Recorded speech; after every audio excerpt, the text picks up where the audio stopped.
Hari ini kita akan membahas tentang sebuah aplikasi pemilihan suara yang bisa digunakan untuk kegiatan pemilihan seperti kegiatan calon dan bakal calon ketua OSIS.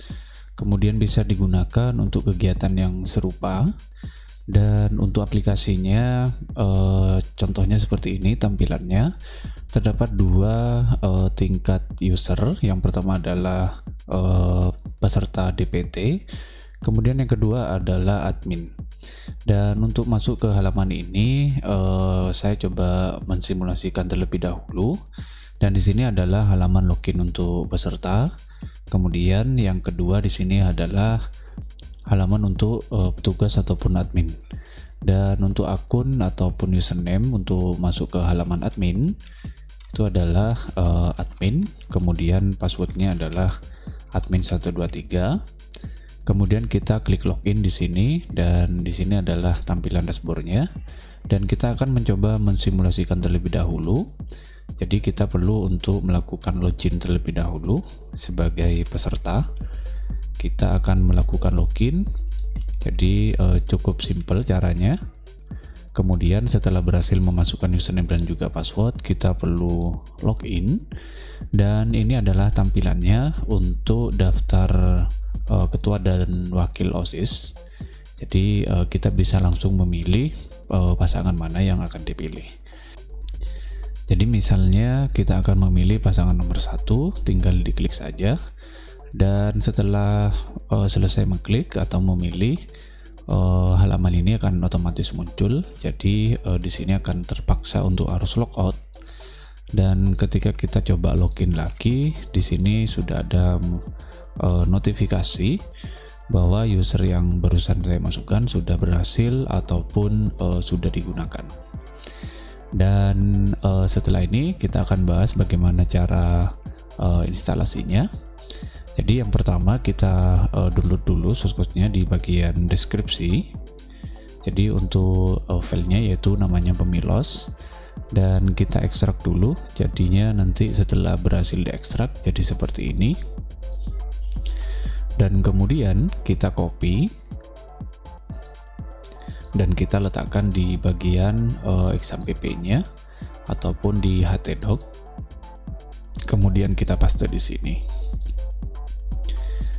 Dan untuk syaratnya ataupun syarat minimum dari sistem aplikasi ini, saya menggunakan PHP versi 7.4 dan bisa di-download di situs resminya untuk aplikasi examnya. Dan setelah berhasil untuk masuk atau mengetahui versinya, kita perlu melakukan import database. Jadi kita buka databasenya dulu, dan kemudian kita buat sebuah database baru. Kemudian kita kasih nama misalnya pemilos. Kemudian kita langsung buat. Dan setelah ini kita langsung mengimpor databasenya. Jadi pilih menu impor, filenya ada di folder db. Jadi ada di folder pemilos. Kemudian di db kita pilih impor ini. Lalu setelah dipilih, kita pilih open dan pilih kirim. Jadi ketika sudah berhasil dan centang biru semua, kita perlu melakukan konfigurasi untuk koneksi databasenya. Kita bisa menggunakan aplikasi editor. Dan untuk mengkonfigurasi koneksi dari databasenya, kita tinggal masuk ke menu aplikasi, kemudian kita cari folder config dan cari yang filenya database.php, dan di sini tinggal disesuaikan saja nama databasenya. Setelah itu kita perlu mengkonfigurasi lagi di bagian file config.php, dan di bagian bawah bagian atas di sini perlu merubah namanya untuk aplikasinya apa, dan kemudian untuk tahun kegiatannya juga bisa diisi.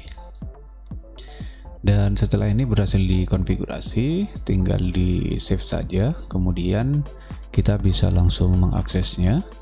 Jadi untuk halaman user, untuk penulisannya tinggal menuliskan localhost _ pemilos, dia akan redirect ke halaman defaultnya yaitu user.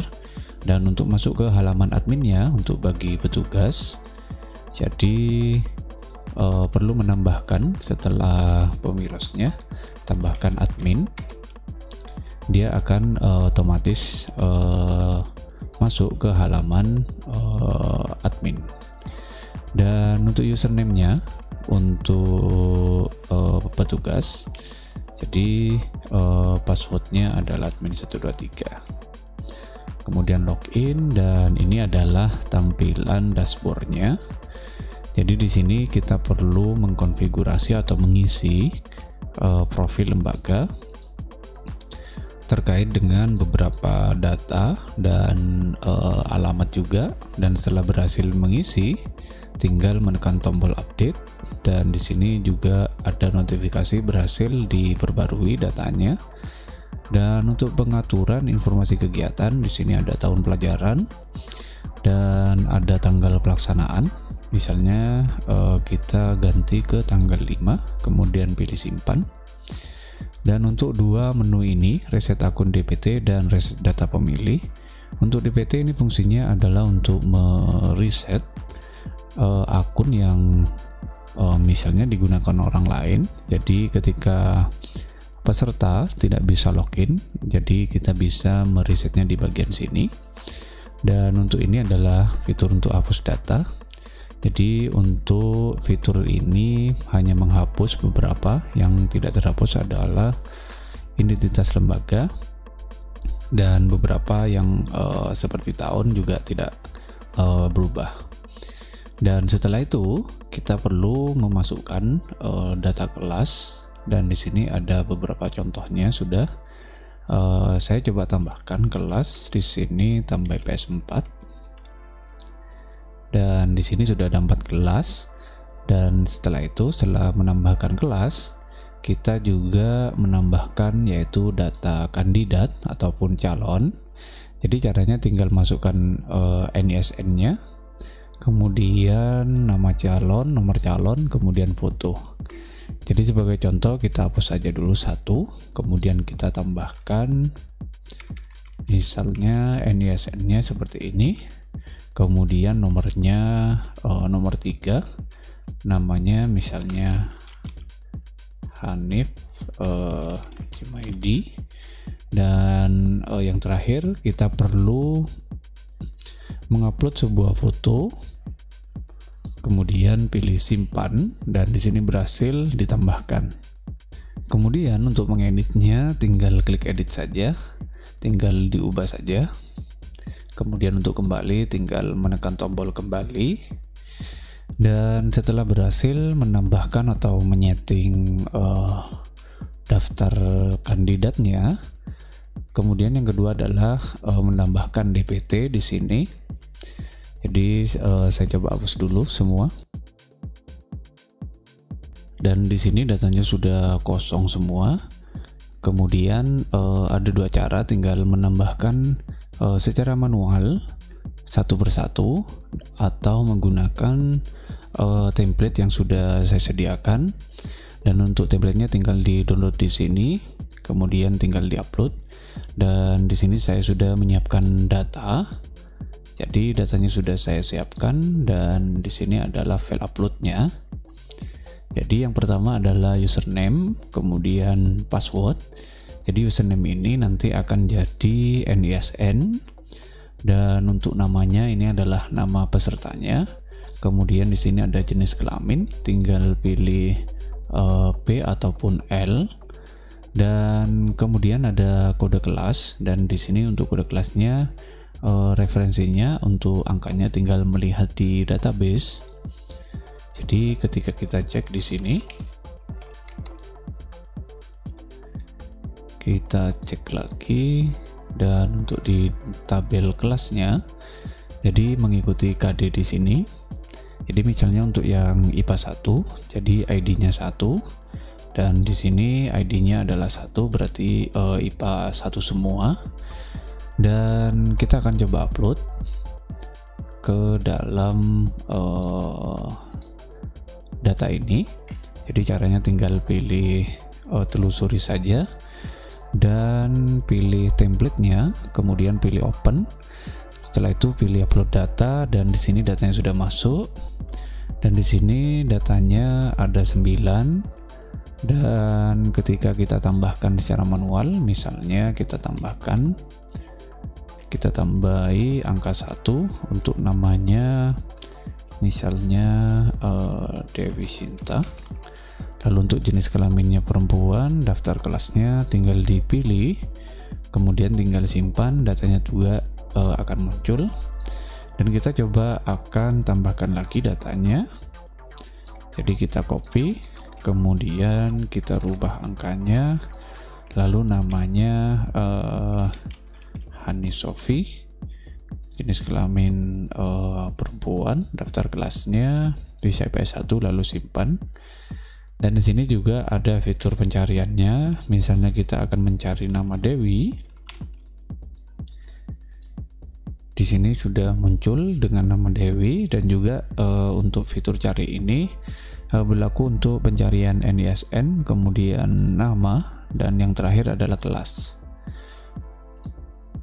Dan setelah berhasil untuk mengimpor data DPT, hasil selanjutnya adalah untuk melihat hasilnya. Jadi kita perlu melakukan login terlebih dahulu. Jadi seperti yang simulasi di awal, kemudian kita cari dan kita pilih, kemudian hasilnya kita bisa cek di hasil pemilihan. Dan kemudian untuk melihat hasilnya bisa lihat di sini. Dan yang terakhir adalah daftar hadir. Di sini adalah keterangan daftar hadirnya. Jadi ketika sudah berhasil memilih, di sini sudah ada keterangan hadir, dan nilai defaultnya itu adalah tidak hadir. Dan kemudian untuk data ini langsung bisa kita impor. Jadi tinggal mengklik download saja. Jadi datanya sudah bisa ditampilkan. Dan untuk yang cetak laporan, di sini fungsinya adalah laporan dari seluruh kegiatan. Jadi itu adalah beberapa caranya ataupun alur-alurnya. Kemudian yang terakhir di sini juga bisa kita ubah password adminnya. Terserah mau diubah apa.